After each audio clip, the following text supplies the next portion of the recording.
non accetta. Va ora in onda L'Avvocato risponde.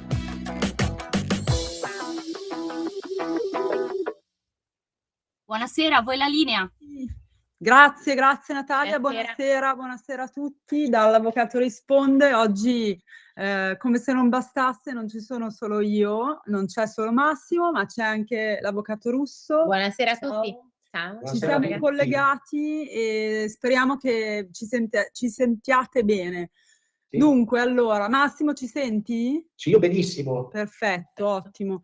Allora, oggi giornate frenetiche prima di Natale, sono sempre il Natale è il mese più frenetico, perché arrivano sempre tantissime richieste e per quanto riguarda le nostre materie, la previdenza, il lavoro, il condominio. Diciamo che sembra quasi che finisca il mondo, no? Entro il Natale, quindi bisogna chiudere, vero Massimo, le posizioni che abbiamo in sospeso, perché chissà se arriveremo al 2026, cioè il concetto poi è quello. Quindi siamo tutti un po' trafelati. Massimo è andato anche in udienza stamattina.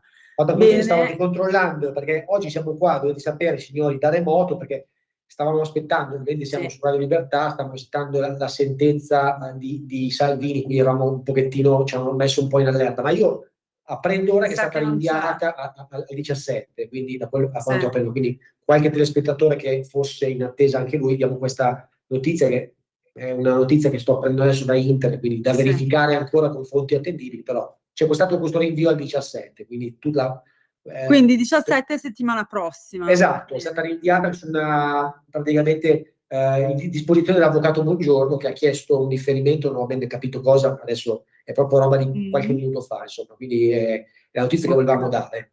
Ok, Massimo, tu che sei efficace con i nostri radioascoltatori, vuoi dare tu la mail? No, la mail la do sempre io, vuoi dare tu il numero per... No, perché io sono efficace perché ho diversi metodi, cioè il metodo soft che utilizzi tu, per favore potete chiamarci. Ma che metodo soft? Io vado giù sul Io invece utilizzo il metodo della minaccia anche fisica, no scherzo, a parte tutto. No, però un'esortazione più che invito. Sei un avvocato. Esatto, no, dico un'esortazione più che un invito, cioè chiamateci, perché io non mi stanco mai di dire, ogni quesito che sembra sulla carta semplice e banale, non lo è mai. E ricordiamoci che poi oltretutto sono proprio i vostri casi a fare il nostro lavoro di fatto, che possono costituire un precedente o comunque da un vostro spunto noi possiamo tranquillamente poi sviscerare, valutare. Ma poi diciamo anche che la puntata diventa anche un po' più interessante, perché magari voi ci date, come diceva Celeste, uno spunto e noi possiamo in qualche maniera poi andare avanti e creare il resto della puntata. Esatto. A proposito, Celeste, dobbiamo leggere un quesito, se tu vuoi, se mi lasci un minuto. Sì, leggi tu che io non ho gli occhiali, non è vero. Perché non anche in giro. Dai, io ho solo gli occhiali da lettura. Allora, buongiorno, avvocato risponde. Non avendo potuto saldare, ci chiedono l'amico da casa, non avendo potuto saldare l'IRPEF relativa all'anno 2022-2023, per favore mi potete aggiornare se entrano nella rottamazione, quindi questi due periodi di imposta entrano nella rottamazione oppure no? La risposta è sì, ma come sempre... Così, la risposta è sì, ma dipende, perché è la classica risposta che sembra banale, ma è la verità. Qualsiasi risposta che uno dà è dipende. Dipende da cosa? Dipende se il ruolo è già passato all'Agenzia della Riscossione, ovvero se l'avviso bonario dell'Agenzia delle Entrate è già scaturito in una cartella esattoriale, se la cartella esattoriale è stata soprattutto notificata. Quindi ci sono un po' di cose da vedere. Sulla carta un po' di passaggi, certo. Esatto. Per sulla carta le annualità sì, ok? Bisogna vedere però se sono iscritte al ruolo. Quindi faccia questa verifica, nel caso poi ci ricontatti. Infatti mi aggiungo dicendo che noi anche dal punto di vista fiscale, non solo previdenziale, è molto importante, lo diciamo sempre fino alla nausea, far effettuare una verifica appunto su quelle che sono la vostra situazione, magari evitando di aspettare che vi notifichino delle cartelle esattoriali. Specialmente nella previdenza, e io Max in questo insistiamo molto, non arrivate al limite, cioè non arrivate al fatto che vi arriva, appunto, vi viene notificata la comunicazione INPS, per esempio, di indebito, piuttosto che vi hanno revocato l'invalidità. Se avete qualche dubbio, fate prima appunto un passaggio da un esperto, in questo caso nel settore, in modo tale da riscontrare attraverso un legale, perché una volta che vi viene liquidata la pensione poi è difficile, cioè è più difficile, diciamo, che venga modificato il sistema, per dire, da retributivo a contributivo o misto. Quindi, come sapete, poi noi dobbiamo intervenire. Un'altra cosa, Celeste, volevo dirlo perché è una premessa d'obbligo, cioè la rottamazione quinquens, che ormai qua le leggi le fanno i giornali. Però scusami, a gennaio che... No, ma non è ancora stata approvata, cioè stiamo parlando di nulla. Cioè, qua ormai l'Italia è un paese alla deriva. Con la legge di bilancio, giusto? Sì, ma certo, ma deve essere ancora approvata, non è ancora... Cioè stiamo parlando di una proposta di legge già approvata dal Parlamento, che però necessita di ulteriori passaggi, deve essere ancora convertita. Cioè, quindi il fatto di venire a massacrare anche i giornali, questo è un monito che si fa ai giornali, non si può continuamente mettere titoli, titoloni, non c'è nulla di certo, cioè se no illudi la gente, capisci? Sono tutte spicchietti per le allodole, sostanzialmente. Mettete quando è approvata, mettiamo e discutiamo, perché sennò non capisci. Anche noi non possiamo esprimerci su qualcosa che non è ancora definitivo, cioè la mia risposta è una risposta che vale nulla. È difficile perché è tutto incerto, potrebbe non reiterarla questa. Certo, non è ancora nulla, quindi giustamente sarà il famoso 1000 proroghe, probabilmente quello che sarà uscirà il 31 dicembre alle ore 10 di sera, quindi capite che... Ma bravo, mi hai dato lo spunto, questa volta me l'hai dato tu, non un radioascoltatore, anche per dire che non è nulla di sicuro, anche per quanto riguarda, diciamo, le nuove pensioni, cioè sì, si dice che la quota 102, le pensioni anticipate dovrebbero rimanere, però finché non viene approvata il testo definitivo della legge, quindi il 31/12, non possiamo sapere se ancora saranno efficaci la quota 102, l'opzione donna, eccetera. Sì, ci sono delle voci di corridoio, ma di certo non possiamo dare certezza, come pure la rivalutazione della pensione. Anche quest'anno ci sarà, l'anno prossimo, nel 26, come sapete, è un sistema biennale di riduzione in percentuale della rivalutazione, sembra che sarà ridotta nuovamente per le pensioni più alte, ma anche qui non ci sentiamo di dare certezza, Massimo, perché ovviamente dobbiamo aspettare l'approvazione del testo definitivo. Non sono neanche certo se domani sarò a fare un'udienza, immagino che si sono certo del... Secondo me sarai a fare dell'Ironman tu. Domani, quello più probabile. No. In questo periodo no, perché è tutto chiuso, quindi ormai siamo Ragazzi, ma il numero l'abbiamo dato? Off season. Senti, devo darlo io che devo farmi, allora, 0292947222, mi raccomando, chiamateci, perché dalle vostre chiamate dipendono poi i casi di cui trattiamo. No, dipende anche il nostro compenso, soprattutto in futuro. Anche, esatto. Io in realtà oggi volevo un po' parlare, Massimo, cominciando da te, perché so che tu appunto ti occupi, ci siamo anche occupati insieme di tematiche. Diciamo, allora, in generale definiamo i sinistri, che poi è una definizione molto ampia, una categoria molto vasta che comprende vari tipi di incidenti. So che tu in particolare hai un'esperienza per quanto riguarda anche purtroppo le operazioni antamale, come la cosiddetta, diciamo, danno da responsabilità medica. Come sapete, negli anni la responsabilità medica è stata molto, rinforzata, cioè inizialmente non era così, non era una responsabilità personale, non era così forte, poi chiaramente a seguito di numerosi casi dove molte persone sono anche decedute, è normale che si dia una responsabilità, si attribuisca a quello che è il primario piuttosto che anche la clinica. Qua c'è da fare però una distinzione, tutte le figure che trovi in una clinica. Qua c'è da fare anche però una distinzione, Massimo, giusto? Assolutamente. Quando si tratta di responsabilità medica, quindi. Allora, a me nella mia carriera professionale mi è capitato sia di difendere le persone che hanno subito un danno da malpractice medica, quindi da un danno da operazione mal riuscita, classica, ma anche di difendere il medico a sua volta accusato Dall'altra di parte. malpractice, già dall'altra parte, che questo credo che sia fondamentale, perché spesse volte noi usiamo il cappello solo da una parte, quando si Certo. difendono anche i lavoratori è così, a volte fai solo la tutela del lavoratore, bisogna però anche mettersi nei panni delle aziende, perché secondo me avendo la doppia visuale credo che si possa usare Certo. un metro più giusto, no? Anche Come nel diritto del lavoro, certo. cioè, capisci? Perché difendere solo il lavoratore, ho capito, ma ci sono anche delle ragioni del datore di lavoro che a volte Sicuramente, che a volte certo. licenzia, no? Quindi ecco, in questo caso è simile il discorso, secondo me, perché la malpractice medica sì, ma quando si attua e quando si genera è molto complesso, perché innanzitutto bisogna capire il tipo di operazione che viene fatta, ovvero spesso le operazioni chirurgiche vengono fatte, quelle di media e alta complessità, con un'equipe medica composta da 3 operatori più l'anestesista. Bravo, esatto. L'anestesista L'anestesista. Esatto. L'anestesista è un ruolo, sembrerebbe, diciamo così, di contorno, invece è fondamentale, perché è da lì che parte. Sapete quanti danni ci sono stati per anestesie purtroppo fatte male? La classica spinale che tocca involontariamente un nervo e rimani. Sapete quante volte? Innumerevoli. Oh mamma, non dirmelo.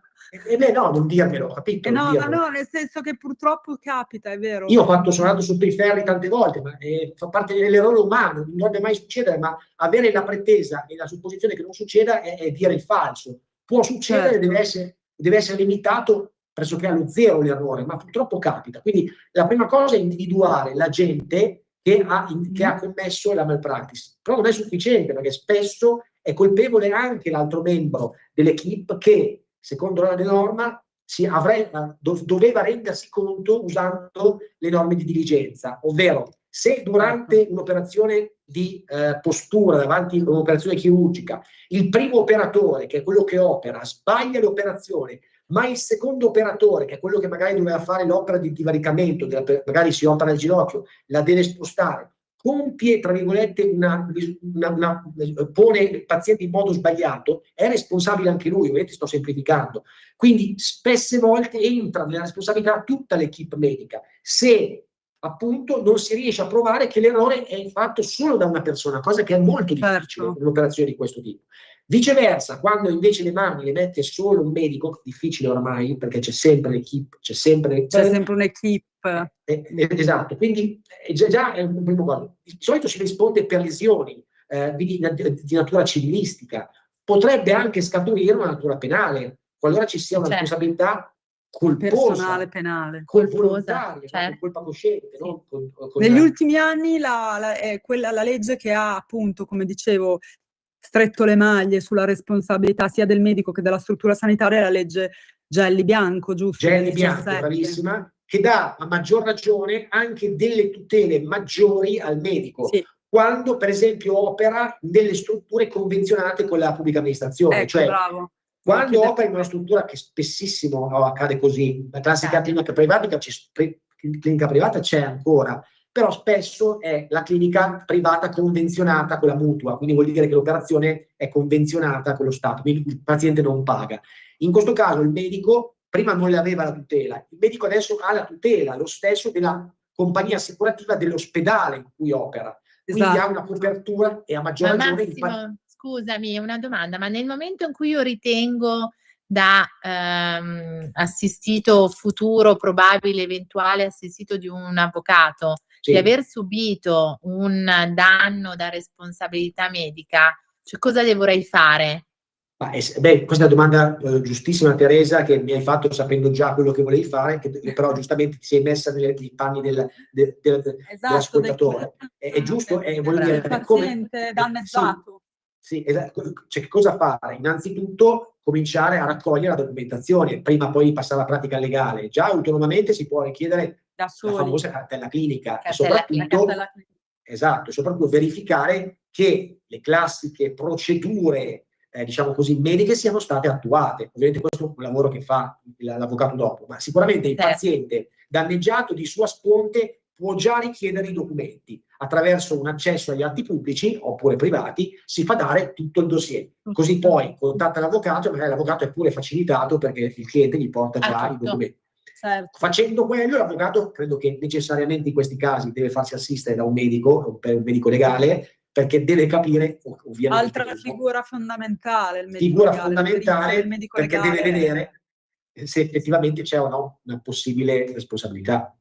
Sì. E poi ci sono vari tipi in realtà di risarcimento, c'è il risarcimento dei vari danni, danno biologico, danno morale. Se non sbaglio, appunto, materia tua, ci sono anche delle tabelle, no, del Certo, tribunale le famose tabelle che stabiliscono, esatto, le famose tabelle milanesi, che ormai hanno scritto le tabelle milanesi, sì. la storia della giurisprudenza. Ogni anno vengono aggiornate e in base all'età del singolo paziente, del soggetto che ha avuto un danno, si ha l'indennizzo attraverso i punti di validità. Che sono il danno biologico, no? Il famoso danno biologico. Bravo. Che scatta in funzione di cosa? In funzione dell'età, naturalmente, perché cresce in misura proporzionale all'età, ovvero, cioè decresce in misura proporzionale all'età, ovvero se si aumenta di età il danno è più l'aspettativa di vita è anche minore, quindi esatto. è ovvio che... Quindi è diciamo così, esponenziale nei casi di ragazzi adolescenti o comunque di ragazzi di giovane età, ecco, chiaramente. Poi c'è il danno patrimoniale eventualmente anche, qualora magari... E da perdita di chance anche. Assolutamente, famoso il caso di quella ragazza che ultimamente fu stata ritoccata con un medico chirurgo plastico. Al naso, sì. Faceva una sorta di attrice o comunque indossatrice, e il danno in più questo che caso... ritoccata, rovinata. E il danno in questo caso scatta cosa? La perdita di chance, ovvero il fatto che la ragazza non può più fare il suo lavoro, ovviamente accentuata, no? Anche il nostro tecnicamente, perché noi siamo, ovviamente anche noi andiamo in aula, saremo incisi, però chiaramente questa cosa, se la subisce una ragazza che fa questo di lavoro, il danno sarà nettamente superiore. Giovane, magari fotomodella, fa questo di lavoro, ci sono tutte queste sfaccettature che sono... Quindi, Teresa, scusami una cosa, quindi c'è questa... diciamo, concetto del famoso nesso di causalità, che io faccio fatica anche a dire, causalità, esatto, ma è la casualità, che appunto deve essere dimostrato in giudizio. Quindi se ti arriva un cliente, che prove secondo te deve avere, e soprattutto come, per esempio, come nell'ipotesi che diceva Massimo, ovviamente, che parliamo di responsabilità medica con... l'avallo e l'ausilio e la collaborazione del medico legale che visiona la cartella clinica, con il fatto che controlli tutto ciò che è stato fatto in tema di operato e in tema di svolgimento proprio dell'operazione, di tutte le attività mediche che dovevano essere propedeutiche all'operazione, come diceva Massimo prima, l'anestesia, come è stata effettuata o altro.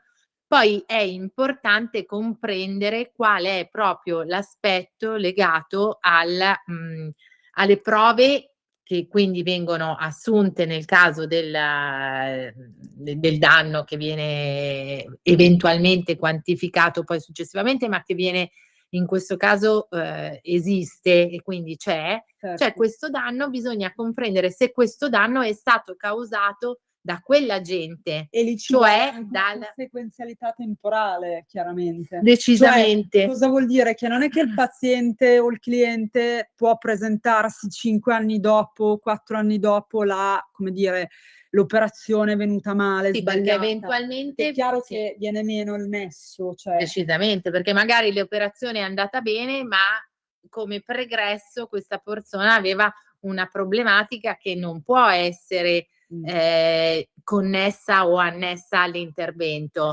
oppure successivamente all'intervento una patologia si è sviluppata e non può essere collegata all'intervento, quindi non può esserci questo famoso nesso di causa che ha senso. No, io volevo dire perché mi capita, volevo fare un esempio divertente, abbastanza anche inquietante, per farvi capire quanto è poi, perché mi è capitato di difendere questo medico che fu accusato di lesioni gravi, quindi poi fu prosciolto, però ci fu un procedimento molto complesso e io poi avevo assistito insieme a un penalista, tutto. Sì. Praticamente quando poi scatta una cosa di questo tipo, ma lo sappiamo anche noi, che uno poi scarica la colpa sull'altro, cioè la famosa equipe medica non esiste poi di fatto, perché ognuno salva si se scannano stesso. tra di loro. Esatto, questo diventa un po' paradossale, ma è la verità, noi diciamo la verità, quindi è inutile andare a illudere la gente. Non c'è più solidarietà. Ma no, ma che solidarietà? Ovviamente ci si difende, perché poi scattano dei reati, delle responsabilità civili, penali, quindi bisogna capire chi è stato, cioè chi ha causato, è lì che bisogna andare. Infatti poi È spesse proprio volte l'aspetto anche più difficile. c'è la nomina spessissimo del CTU in questi casi. Del CTU, no? durante, certo, il Capite? procedimento Quindi, giudiziario. cioè, anche gli stessi medici, che io ne ho assistiti tanti, i medici io non posso altro che parlare bene, però dal punto di vista legale sono un disastro molti, lo dico proprio con molta franchezza, cioè non hanno minimamente le basi di cosa no. voglia dire tutelarsi, cioè perché Vero. loro sono scienziati. Pensarci prima. Sono molti scienziati, pensano a lavorare, sono dei grandi lavoratori. Hanno un'altra forma mentis, ma lavorano fino a tardi, fino alle 11. Loro non si preoccupano a volte delle polizze, non si preoccupano, ma sono importantissime Vero. queste cose. Purtroppo addirittura mi è capitato di assistere a medici che non guardavano le proprie PEC, perché è una scusa che faccio, non è che... E non hanno quella forma mentis che noi abbiamo giuridica. Esatto, però pensano i tempi per loro sono cambiati, infatti io ho massima solidarietà perché li si scatena contro l'inferno questi poveri medici. Ora io capisco delle cose grosse, ma anche lì non si può sempre attaccare, no? Voglio dire, io... Certo. Questa legge Gelli ha messo il freno su quello, perché almeno ha una doppia ha potenziato anche giustamente la loro responsabilità, ma tu lo sai che adesso, non per spaziare nelle varie professioni, ma tu sai che io condivido la stessa cosa per quanto riguarda i magistrati e tutti, per quanto riguarda anche gli altri settori e ruoli. È giusto che ognuno si assuma, voglio dire, la propria responsabilità. Sembra banale, ma è così. Proprio operato. E tu hai fatto l'unico esempio in cui la responsabilità non viene assunta, che è quella dei magistrati. Mi spiace dirlo, ma è la verità dei fatti. Ne avevamo già parlato. Cioè, i magistrati di fatto è l'unica categoria presente in Italia in cui non anche c'è questa norma, no? C'è ma gente è la che norma magari che va in galera anche erroneamente. No, ma la norma che prevede la responsabilità dei magistrati è pressoché attuabile, se dobbiamo dirlo. È una norma che prevede una volontarietà. Immaginati tu se c'è volontarietà, non c'è mai la volontarietà, no, rarissime volte. In un mondo capisci che non è attuabile quasi mai, no? La famosa. Ecco, quindi di fatto credo che sia opportuno normare anche quell'aspetto, come qualsiasi settore della pubblica amministrazione, ma è normale, cioè mi sembra di dire cose... esatto, sarebbe... No, anche perché noi nel momento in cui operiamo abbiamo una responsabilità e rispondiamo. Ricordiamo anche ciò che noi abbiamo tutti i professionisti ma anche deontologica, Teresa, perché se facciamo degli errori noi becchiamo la segnalazione magari all'ordine per attività che possiamo fare magari erronee o contro il nostro ordine deontologico. Quindi e ci mettiamo la faccia sempre, ciascuno di noi. Ma è giusto così, perché poi certo. Cioè, per carità, errare può succedere a tutti, però se comporta un danno pesante e gravoso, è ovvio che questo deve essere poi risarcito. Comunque, signori, aspettateci qua, restate con noi, pubblicità. A dopo. Stai ascoltando Radio Libertà, la tua voce libera, senza filtri né censura. La tua radio. The room was complete. Stanco di perderti i tuoi programmi radiofonici preferiti? Vorresti la tua musica, le tue voci amate sempre con te, ovunque tu vada? Radio Libertà, l'applicazione che trasforma il tuo smartphone e tablet nella tua radio personale. Scaricala ora, è gratis per i dispositivi Android e iOS. Avrai tutta la programmazione quotidiana di Radio Libertà a portata di mano. Scopri di più su radiolibertà.net. Semplicemente la tua radio. Sempre più liberi con La Tua Radio è il nuovo sito che mette in prima pagina opinioni, firme, notizie, uno sguardo nuovo e originale sui fatti che ci circondano. Il nuovo quotidiano online. Semplicemente radiolibertà.net. Ehi tu, non trovi più il segnale di Radio Libertà sulla tua radio DAB? Non disperarti, risintonizza. Sì, ma come? È facile, tasto menu, poi scegli il tasto corrispondente alla ricerca automatica dei canali, attendi qualche minuto e tutte le stazioni DAB della tua zona saranno disponibili. Stai ascoltando Radio Libertà, la tua voce libera, senza filtri né censure, la tua radio. Di nuovo a voi la linea. Eccoci. Eccoci tornati all'Avvocato Risponde, per chi fosse messo in contatto solo ora. Stiamo trattando tematiche di responsabilità medica, un tema molto delicato. Giustamente la legge Gelli ha rinforzato quelle che sono le responsabilità dei medici, quindi insomma chi sbaglia è giusto che paghi. Ma io, cambiando pagina così, voltando La seconda pagina, parte, giusto, ce ne abbiamo parlato della prima di giusto. questo. Cambiando, voltando pagina, esortandovi nuovamente a chiamare allo 02 9294 7222, ormai lo so a Scusatemi, memoria, cosa che io non scusate ho la memoria l'interruzione. di un pesce. Abbiamo una chiamata, vi avevo scritto. Oh, Abbiamo una chiamata. buonasera, con chi parliamo? Eccomi, Michele Caruso, bonsoir, un saluto noblesse oblige. È chiaro che io sono un leader, non sono un ascoltatore qualsiasi, mi fregio di intervenire nell'Avvocato Risponde sulla Talk Radio Libertà, ma sovente intervengo con Antonino Danna nel programma. Sì, ma ci aveva chiamato già. Ci aveva chiamato qualche ci ricordiamo settimana benissimo fa. di lei. Prego. Ci dica benvenuto, la sua domanda, benvenuto. grazie. Ecco, dunque, io vorrei fare una domanda gentilmente, se fosse Dica, possibile. dica.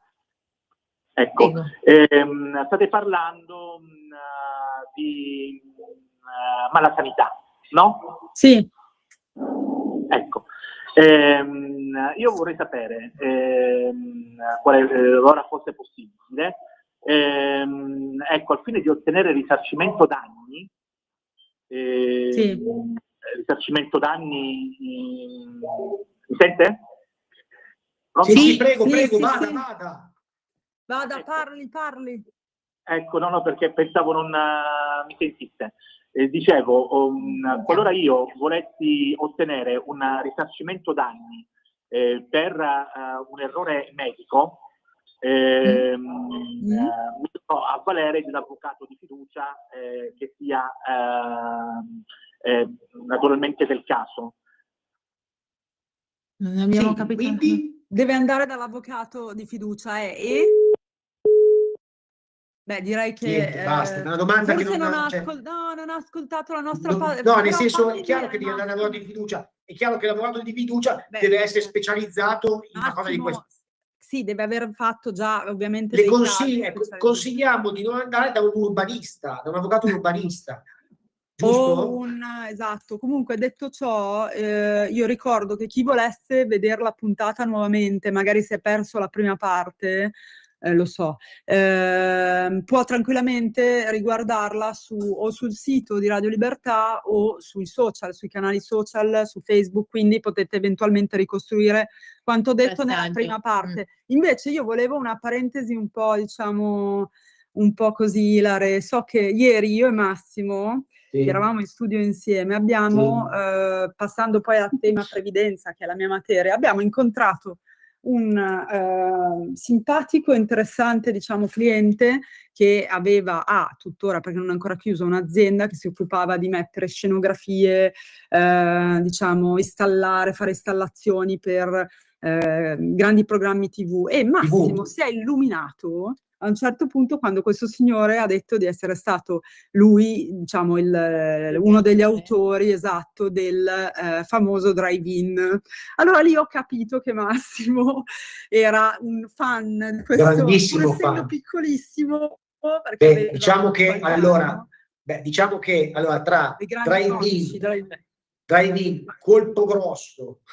Eccolo, ecco, cioè proprio uno chiama l'altro, diciamo. No, a parte le battute, ma ci sarà qualche ascoltatore che ha la mia età o forse più vecchio di me e mi potrà dare ragione. Perché sei così vecchio, possiamo anche dire possiamo dirla la tua età. Vecchio, magari anche più vecchio di me, che potrà confermare che quella televisione è un lontano miraggio, cioè di una qualità eccelsa rispetto con dei comici eccelsi, alla volgarità che c'è adesso, perché drive-in, dobbiamo dirlo, non era volgare, era una comicità che innanzitutto le donne venivano mostrate con un decoro, mica come adesso che sono peggio, alle 4 di pomeriggio metti in televisione, ci sono delle ragazze che praticamente adesso... Quello era un programma in serata dove innanzitutto era diciamo così, intrattenimento, E poi era buffo, simpatico e geniale, secondo me. Quindi io sono un nostalgico incredibile del Tarantino. Infatti ti sei illuminato, a un certo punto parlavamo di quello, non più di diritto. Abbiamo parlato mezz'ora di quello, perché poi dopo un certo momento ci ha raccontato gli aneddoti e ovviamente degli aneddoti anche dei comici. Che non possiamo dire perché alcuni un po' particolari, perché sai, certe volte il comico lo si vede in televisione, poi fino a quando non lo si conosce, magari è un'idea diversa. No, però comunque, per esempio, in merito, infatti, quindi per fortuna il nostro lavoro a volte ci porta anche a conoscere persone assolutamente piacevoli. Lo salutiamo, avevo detto che era su Radio Libertà e che lo salutiamo comunque, lo salutiamo se ci ascolterà. E ad ogni modo, andando appunto a quello che poi è la nostro core business, la nostra materia, non so se preferita, ma principale sì. Volevo appunto dire, ecco, lui per esempio era un caso, perché volevo dire che sono ancora al vaglio del giudice i famosi casi di doppia contribuzione, vero Max? A te tanto cari, cioè il caso del socio lavoratore. No, anche a me. Purtroppo abbiamo anche perso. Perso, però non è detto, perché in altri tribunali invece. Siamo tuttora in corsa. Non è detto che abbiano la stessa. Ragazzi, poi dobbiamo anche essere sinceri, che sennò a volte mi dicono avvocato, ma lei non dice, non perde, dice di cosa stiamo parlando. È una roulette russa, o comunque più che roulette russa.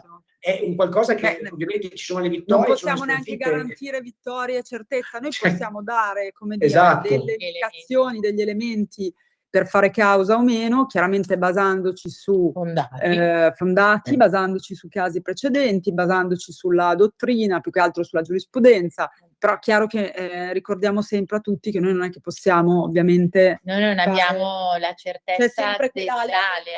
C'è sempre quell'alea del giudizio, alea del giudizio. Che insomma che incombe sui giudizi, però quanto alea non può essere certa. No, esatto. Però possiamo tranquillamente parlare della doppia contribuzione. Oggi mi piace farti le domande. Che cosa vuol dire? Cioè quando il socio lavoratore di una SRL.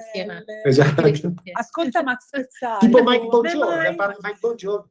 Che ti ricordi, eravamo stati anche al concerto. Comunque, al di là di questo, io adoro Max Pezzali. Ti ricordi Max Pezzali? Passa la memoria, Max. Sì. Allora, praticamente, quando un socio lavoratore, torniamo a essere seri, un socio lavoratore di società SRL, che è anche amministratore, quando è che non deve pagare, cioè in teoria non dovrebbe pagare la gestione commercianti, la doppia contribuzione, che diventa una sorta di doppia tassazione?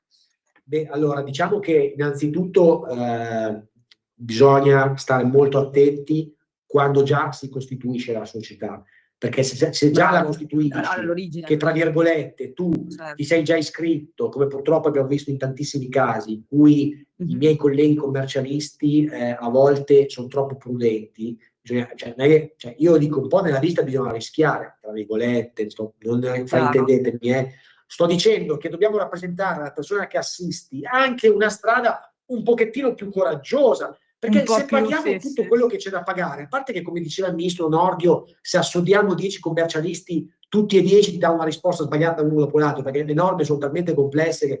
Ma se appena si può un attimino forzare, poi la decisione spetta al cliente, ma il nostro compito è rappresentare lo scenario meno rischioso, quello da indicare assolutamente, e quello che sta in piedi con un pochettino più di. Bisogna strutturarlo bene, però quello che volevo dire è aspettate anche lì a pagare, iscrivermi nelle casse, 3 casse, perché poi vi trovate iscritti a 2 casse professionali, 2 casse INPS e non pagate doppio magari. Certo.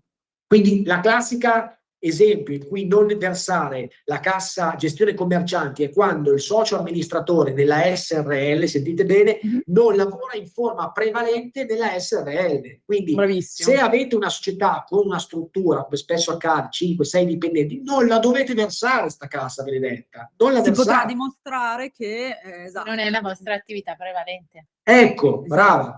Quindi anche lì, insomma, sono soldi, ragazzi. Voglio dire, ho capito che poi entrano nella pensione, però io preferirei investire in un altro posto, sinceramente. Sono d'accordo. Piuttosto che darli all'INPS. Decisamente. E se per caso invece ve li chieda l'INPS, c'è una possibilità appunto di effettuare un procedimento che noi appunto stiamo facendo, che presuppone, ricordiamo a tutti, che non devono spaventarsi, perché per fortuna le cause, diciamo, contro gli enti pubblici presuppongono una fase antecedente, che è una fase amministrativa, che è ormai passaggio obbligato, è condizione di procedibilità che comunque ci permette anche di avere un riscontro sotto più insistenza, almeno un rapporto interlocutorio Assolutamente. con l'ente, col comitato, con l'ente, quindi il famoso ricorso amministrativo, non sottovalutatelo. No. Vi do un consiglio, fatelo fare da persone sin dall'inizio, da esperti, perché il problema è proprio quello, che a volte vengono da noi già in fase avanzata, dove è possibile solo il giudizio. E leggiamo dei ricorsi amministrativi, come diceva la mia ex insegnante, un po' cosa che hai detto? Strafalciati. Sì, comunque di certo non si nota, non scritti da un avvocato, perché poi è giusto avere i giusti riferimenti giuridici, le giuste appunto riferimenti giurisprudenziali, Certo. quindi sin dall'inizio dovete farvi seguire appunto da un esperto, in modo tale che ci sia anche una continuità con quello che poi sarà il giudizio, perché non è detto che ci rispondano o comunque non è detto che ce lo accolgano in fase stragiudiziale. E ricordiamo sempre a tutti che il giudizio è un giudizio pendente davanti al Tribunale del Lavoro, anche la parte previdenziale, quindi è un giudizio, e l'abbiamo constatato Massimo, vero, molto veloce, cioè effettivamente ci stiamo sorprendendo che nel giro di neanche un anno le cause finiscono. Allora diciamo che oggi abbiamo avuto l'esempio, specialmente nei tribunali ma perché in questa causa c'era il CTU. Sì, è brava, esatto. Lunga, no, volevo dire che a parte che a me è un rito che a me piace molto, un rito che a me piace moltissimo, perché io odio profondamente il rito, quello complesso, Cartabia, classico civile, sì, quello con le memorie. Quello con le memorie, che io limiterei in casi estremi, cioè le memorie, le classiche 3 memorie, sono devastanti e soprattutto credo che vadano inserite solamente previste in procedimenti complessissimi, dove ci sono delle questioni da sviscerare complessissime, perché allora sì, se no è una lungaggine che è una perdita di tempo. Poi è inutile che vengano a dire che i tempi della giustizia sono lunghi, ma è chiaro, se c'è il deposito delle memorie, poi udienze inconsistenti dove si va là e il giudice rinvia. Questo nel rito previdenziale, soprattutto del lavoro, e del lavoro che non c'è, fai tutto col primo atto, fantastico, è molto più conciso. Poi dai la possibilità di replica, basta, ma perché inventarsi? Scusate, no, ma infatti è il rito che funziona meglio, secondo me, al di là delle esecuzioni che ovviamente hanno una loro procedura. Per esempio, all'interno delle nostre materie, voglio chiederti, Teresa, tu hai avuto modo anche di vedere, sia dal punto di vista civile, ma anche dal punto di vista previdenziale, si può usare anche l'ATP, che è un altro procedimento molto l'accertamento veloce, tecnico preventivo, sì, che anche quello che è una sorta di fotografia della situazione, quindi lo stato di fatto del momento, quindi viene presentato un ricorso e possiamo valutare questo discorso dell'ATP, quindi dell'accertamento tecnico preventivo, sia nell'ipotesi, non so, si volesse definire un danno condominiale, diciamo così, quindi c'è una situazione e io per poter poi istruire quella che è una causa civile presento il ricorso e chiedo al tribunale di fotografarmi e quindi di definire quello che è lo stato dei luoghi in quel preciso momento. Certo. Questo è un procedimento snello, un procedimento veloce che comunque aiuta e serve sia nel discorso legato per esempio a calcoli e conteggi e anche al discorso di danno ma infatti si può applicare assolutamente anche per le ipotesi previdenziali e assistenziali, quando per esempio non vi viene revocata o non vi viene accolta una domanda di invalidità, una domanda di accompagnamento, di tutte quelle che sono le prestazioni assistenziali, che sono tantissime. Oltre al discorso del ricorso amministrativo, che è la parte, diciamo così, che esula il giudizio, poi si può passare. Volevo chiedere una cosa anch'io a voi, ma perché abbiamo parlato con Teresa, ma vorrei che ne parlassimo ancora, per me è interessante. Invece, perché parliamo sempre di insuccessi della giustizia, ma c'è anche dei successi, che secondo me è la negoziazione assistita, perché la Cartabia, senza qualcuno che magari ascolta e dirà l'avvocato Rani critica sempre la Cartabia, non è così. La Cartabia ha voluto, la negoziazione secondo me funziona, giusto? Sì. sia la negoziazione che la mediazione sono due strumenti che funzionano e che evitano quello che è il giudizio qualora abbiano un accordo, un esito favorevole ovviamente, e sono due, diciamo, tentativi che in alcuni casi sono obbligatori. Però scusa Teresa, io credo che sia un po' differente l'efficacia. A me piace, è un giudizio personale, molto di più, neanche paragonarlo la negoziazione, perché la negoziazione è priva di costi. Ah, tu preferisci la negoziazione, sicuramente. Sì, perché è prima di costi. Mediazione c'è da fare l'istanza, ma scusa, è una complicazione inutile. La negazione, poi la negoziazione è più umana. Brava, ma no, è più, che ti siedi è più pratica, Teresa, è più pratica, perché c'è bisogno di praticità nella vita. Perché ragazzi, siete in due, l'avvocato di controparte e noi, cioè l'avvocato, non c'è un terzo mediatore. Non c'è un mediatore, poi devi fare l'istanza, pagare il contributo, di cosa stiamo parlando? Bisogna parlarsi, sedersi. Io sto gestendo adesso una negoziazione in tema famiglia. Ecco, vedi? Perché anche in quel caso, anziché ricorrere al tribunale, o meglio, prima di ricorrere al tribunale, se si riesce a raggiungere un accordo tra le parti, che poi comunque viene siglato e quindi ha lo stesso valore, la stessa efficacia di una sentenza, questo è fondamentale da specificare. Io e la collega di controparte che rappresenta la mamma dei bambini di questo mio assistito saremo seduti a un tavolo, o quantomeno ci saranno delle trattative che intercorranno in una forma più privata, più soft, più delicata, più confacente probabilmente rispetto a un'aula di tribunale, che per carità non è una ringa perché è sempre materia famiglia, però effettivamente potrebbe creare magari un aspetto di soggezione piuttosto che differente. No, secondo me, ripeto.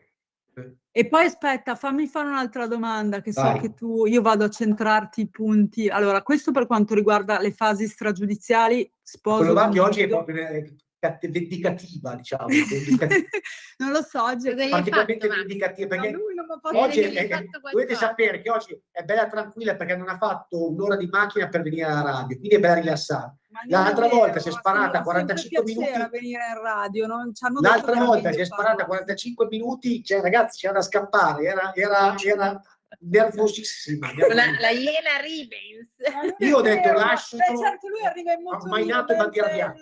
Comunque oggi abbiamo conosciuto, Max, una cliente assistita meravigliosa del 43 che è arrivata e mi ha appoggiato il casco sulla scrivania. Ha detto che lei gira, è del 43, gira in motorino. Ha detto a Milano si sopravvive. Del 43 vuol dire che ha 80 anni. 82. Comunque ragazzi, tornando a noi, perché io vi riporto anche sulla retta via. Max, vogliamo ricordare sulla retta via? No, volevo sapere, c'è un altro procedimento a te molto caro che si può utilizzare e diciamo tende a essere molto veloce, che si chiama cautelare. Cautelare, sì. Ne abbiamo depositati, avere dei requisiti specifici. Ne abbiamo depositato uno l'altro giorno, cautelare che però non è che è visto, non è visto molto bene. Ma quando si può usare? Quando c'è il fumus boni iuris e c'è il periculum in mora. Quindi questi due sono i due requisiti che sono imprescindibili, attraverso i quali, se sono verificati non uno dei due, come spesso a volte tutti e due verificati, non basta il fumus, non basta il periculum, allora si può fare una procedura cautelare che abbraccia, la norma dice oramai, per esclusione, quindi non è più come prima si diceva, è prettamente prevista per le materie indicate nel Settecento. Oramai la giurisprudenza ha fatto un passaggio superiore, ovvero il ragionamento opposto, è esclusa solamente in determinate materie. Qual è la materia in cui è praticamente esclusa e si rischia tanto di perderla? È il tributario. Con il tributario il cautelare no, perché c'è il famoso decreto legislativo 542 del 92, che è quello che disciplina il procedimento tributario. Lì la giurisprudenza dice che purtroppo si rischia di non portarla a casa. Cioè, sul resto si può fare Sul sempre. resto, quando ci sono questi due requisiti, anzi è più veloce, più... La classica che si fa è che è molto efficace anche per la consegna dei documenti, cioè quando magari uno non tempera, magari in termini societari, l'amministratore non tempera la consegna dei documenti ai soci, il socio può fare il cautelare e chiedere l'esibizione dei documenti che sono obbligatori per legge, che vengono mostrati. Posso anche fare un decreto ingiuntivo, vero? Per la consegna. Per la consegna, sì, certo. Però è più lungo. Sì, lì non Io dicevo proprio quello, valorizzare la velocità. Sì, le volte che abbiamo fatto anche in ambito previdenziale, lo stiamo facendo adesso, per esempio la consegna di calcoli, di conteggi, addirittura per la corresponsione del TFR, che invece... Però dovete anche sapere che il cautelare purtroppo a volte non è sufficiente, perché poi spesso c'è bisogno di un rito di merito poi, cioè il provvedimento cautelare è provvisorio, lo dice la parola stessa, cioè non è una sentenza di merito, è provvisorio. Se poi vuoi avere la ragione nel merito, ti toccherà fare anche un giudizio, una causa ordinaria. Per quello che è molto efficace invece nei casi di consegna documentale, perché lì non c'è bisogno di un merito dopo, cioè o me lo consegno o non me lo consegno. Una cosa, io vorrei dire proprio questo, perché secondo me è importante che i nostri spettatori, molti di loro desistono spesso dall'andare da un professionista, un avvocato, perché comunque ci sono dei soldi da spendere, eccetera. Io dico che intanto il risparmio non è mai un guadagno e lo abbiamo toccato con mano, che a volte andare da patronati, da associazioni che magari fanno spendere poco, ma potrebbero anche peggiorare la situazione. Questo l'abbiamo toccato con mano. Quindi secondo me è meglio, come dire, avere qualche, piuttosto fare un investimento in più maggiore, ma avere qualche certezza in più di un professionista.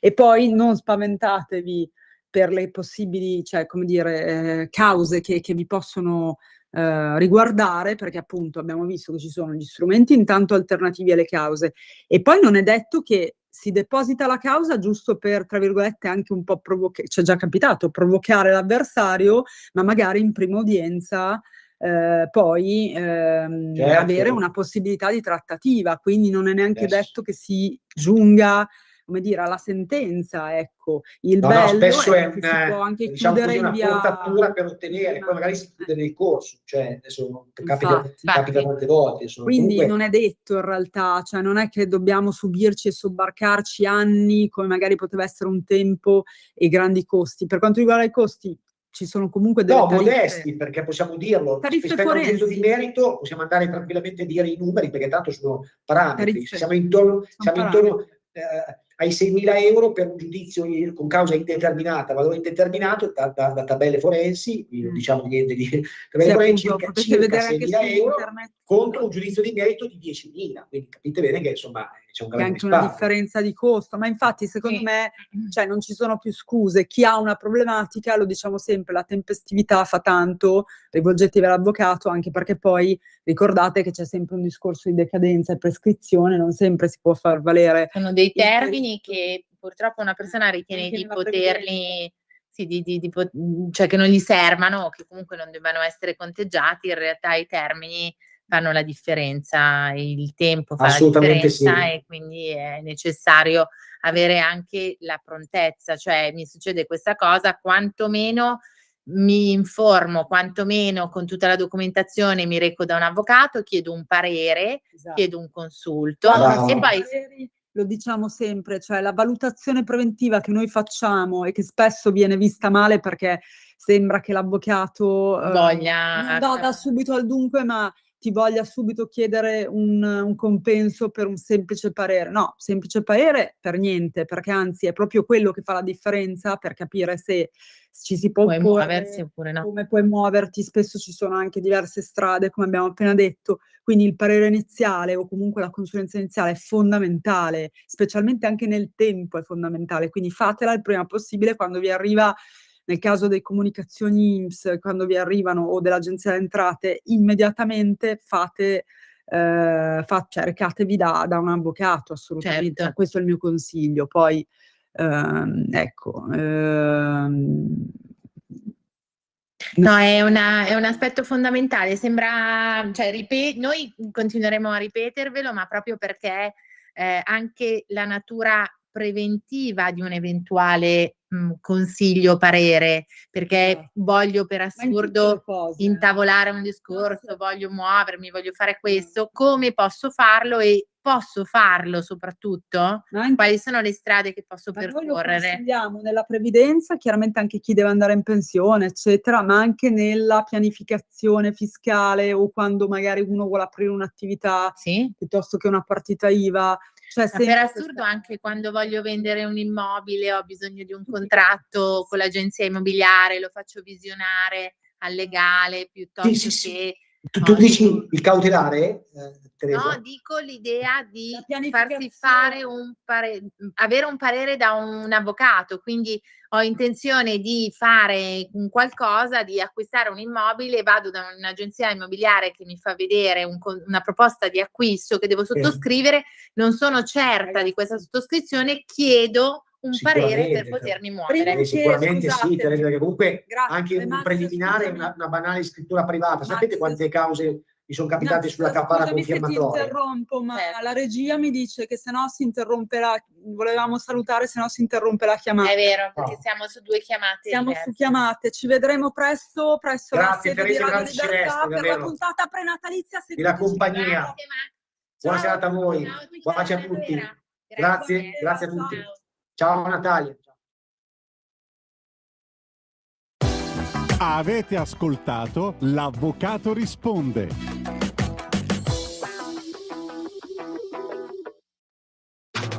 Stai ascoltando Radio Libertà. La tua voce libera, senza filtri né censura. La tua radio.